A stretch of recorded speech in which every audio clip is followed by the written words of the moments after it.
안녕하세요. 여러분의 출근길 파트너 라디오 동서남북 김서영입니다.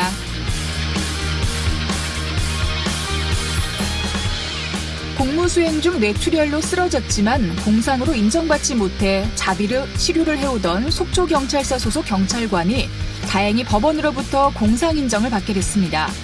지난 1일 대법원은 2017년 쓰러진 진경위의 질환을 공상으로 인정하지 않은 것은 부당하다고 판결한 원심을 확정했습니다. 공무원 연금공단의 재해보상 불승인 처분이 부당하다라고 판단을 한 거죠.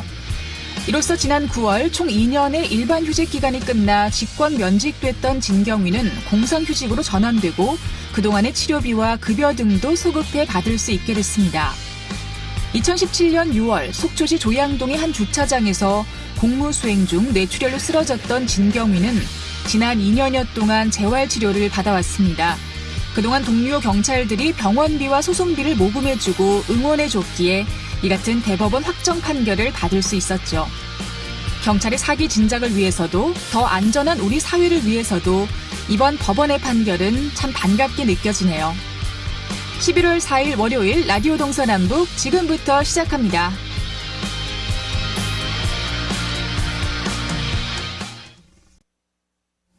네, 라디오 동서남북 오늘도 아침 신문으로 시작합니다. 강원일보 이하늘 기자와 연결돼 있습니다. 안녕하십니까? 네, 안녕하세요. 네, 오늘 첫 번째 소식은 도내 정가 소식을 준비하셨는데요. 자유한국당이 중앙당 차원에서 지난달 말일로 당무감사를 완료했습니다. 도당에서도 현역 의원들에 대한 경쟁력 확인에 나선 것 같다고요?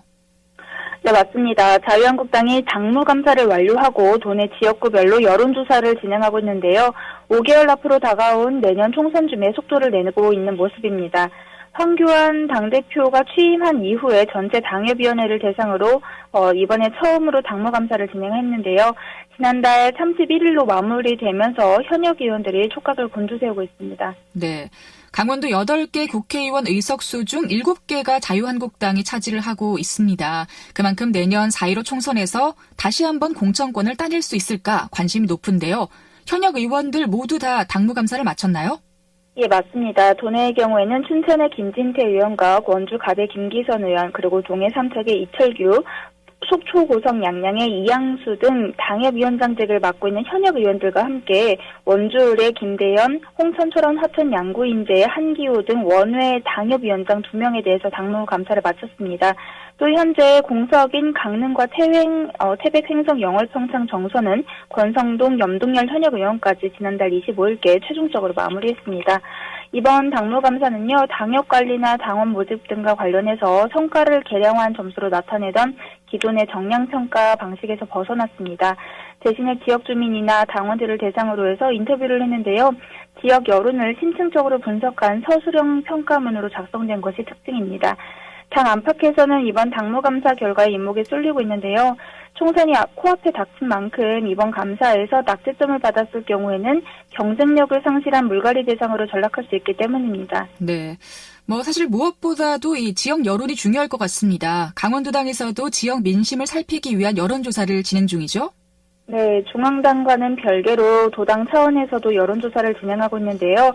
현역 의원들의 지난 4년간의 평가를 취합하는 과정으로 볼 수 있습니다. 지난 9월에는 김진태 국회의원의 지역구인 춘천의 유권자들을 대상으로 진행을 했고, 지난달에는 동해 삼척 선거구에서 800여 개 샘플을 대상으로 해서 전화 면접을 했어요. 그래서 이철규 의원에 대한 의정 역량과 국정 지지도를 세밀하게 측정했습니다. 이번 달에는 이영수 의원의 지역구인 속초 고성 양양에 대한 조사를 진행할 예정입니다. 차순호 도당 사무처장은 12월 중에 공천심사위원회를 구성을 하고 이번에 중앙당 당무감사 결과를 바탕으로 내년 초에 공천자 선정과 함께 당협위원장을 임명하게 될 것이라고 얘기를 했는데요. 또 도당 차원의 여론조사는 선거 전에 현역 의원에 대한 지역 민심을 읽기 위해서 지역구별로 순차적으로 진행할 것이라고 말했습니다. 네. 자, 정치권 소식 하나 더 들어보겠습니다. 차기 대권 주자로 꼽히고 있는 박원순 서울시장이 지난 주말 강원도를 방문했는데요. 2022년 대선까지는 아직 시간이 많지만 그래도 행보가 어떻게 흐르고 있는지 좀 관심이 높은 것 같아요. 예, 맞습니다. 여권 내 유력한 차기 대권 주자인 박원순 서울시장이 지난 2일 춘천을 방문했는데요. 바쁜 일정을 소화하면서 강원도 민심을 챙겼습니다. 이날 용산에서 남춘천역까지 ITX를 이용한 박 시장은 열차 안에서 탑승한 시민들과 사진 촬영을 하는 등 아주 자연스럽게 접촉하면서 스킨십을 늘려왔습니다. 박원순 시장은 춘천에 도착한 이후에 허영 더불어민주당 강원도당 위원장의 출판 기념회가 열리는 강원도로 이동을 해서 북콘서트에 참석을 했는데요.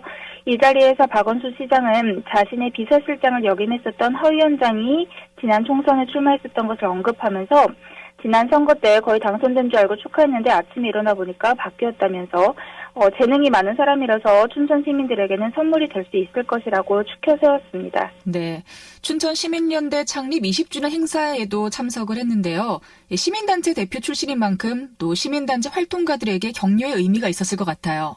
네, 맞습니다. 박원순 시장은 이후에 같은 강원대 내에서 개최된 춘천시민연대 창립 20주년 행사에도 참석을 했습니다. 여기에는 춘천 선거구에 출마 예정인 유정배 대한석탄공사 사장 등이 참석을 했는데요. 시민연대 출신 인사들과 활동가와 그리고 회원들을 만나서 자신의 시민단체 당시의 경험들을 이야기를 풀어놓으면서 약 1시간 동안 소통의 시간을 가졌습니다. 또 박원순 시장은 서울시립역사박물관이나 서울시립미술관 등의 작품들을 보관할 수 있는 수장고를 횡성에 짓기로 얘기로 했는데요. 단순히 창고로 사용하는 것이 아니라 전시도 함께 열어서 강원도민들이 문화적인 혜택을 누리고 또 관광객 유입에도 도움이 될 수 있도록 할 것이라고 밝혔습니다. 그러면서 지역 농민들이 재배하는 농산물을 서울 시민들에게 판매할 수 있도록 하는 등 강원도와 서울이 함께 동반 성장할 하자고 제안을 하기도 했는데요. 이후에 춘천 명동의 한 닭갈비집에서 민주당 소속의 선출직 시도위원들과 함께 만찬을 하고 또 서울시와 강원도 지역 간의 정치 협력을 논의한 후에 밤늦게 돌아갔습니다. 앞으로 어떤 행보를 보일지 주목되고 있습니다. 네.